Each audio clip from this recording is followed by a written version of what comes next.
நீ நான் காதல் சீரியல பொறுத்தளவு இனிய எபிசோட்ல முரளி அபி கிட்ட பேசுறதுக்காக வராப்ல. அப்ப அபி வந்து பாத்தீங்கன்னா முரளி கிட்ட முரளியோட கதையே சொல்லி எங்க வீட்ல ஒரு வேலைக்காரன் இருந்தான். அவன் இப்படி இப்படிலாம் பண்ணிட்டான். பயங்கரமான மோசமான ஆளு. அவன் லாரியில அடிபட்டு செத்து போயிட்டான் அப்படின்னு முரளிய பத்தி முரளிகிட்டயே நம்ம அபி நக்கலா சொல்லி காமிச்சுட்டு இருக்கிறாங்க.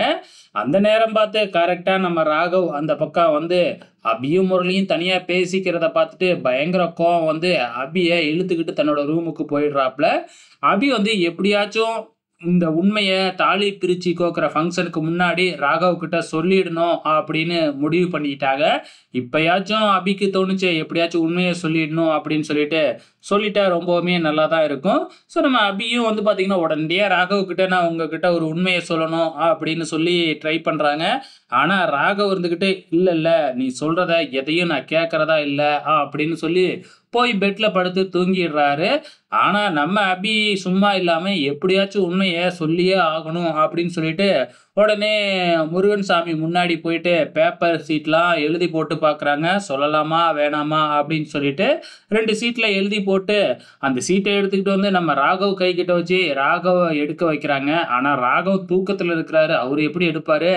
ஸோ ஃபைனலா எடுக்கவே இல்ல. சீட்ட கொண்டு போய் சாமிகிட்டயே வச்சுட்டு திருப்பி படுத்து தூங்கிடுறாங்க. அப்ப நம்ம ராகவுக்கு ஒரு கனவு வருது. அதுல முரளி வந்து தன்னோட அக்காவ தலகாணிய வச்சு நெரிச்சு கொல்ற மாதிரி ஒரு கனவு வருது. உடனே பயந்து போய் எழுந்திரிச்சு கத்திடுறாரு. உடனே அக்காவோட ரூமுக்கு போய் தான் பார்க்குறாங்க. அங்க எதுவுமே நடக்கவே இல்ல. அதுக்கப்புறம் உனக்கு ஏதாச்சும் யாராச்சும் தீங்கு செய்யணும்னு நினைச்சாங்கன்னா அவங்கள கொன்னுப்புடுவேன் அப்படின்னு சொல்லிட்டு இங்க கிளம்பிடுறாரு. நம்ம முரளிக்கும் ஒண்ணும் புரியல. இவன் ஏன் இப்படி பாசமா இருந்துகிட்டே இருக்கான் அவன் அக்கா மேல அப்படின்னு யோசிச்சுக்கிட்டு இருக்கிறாங்க. ஸோ நாளைக்கு என்ன நடக்க போகுது அப்படிங்கிறது தெரியல. ஏன்னா தாலி பிரிச்சு கோக்குற ஃபங்ஷன் இல்லையா? ஸோ வெயிட் பண்ணி பார்க்கலாம்.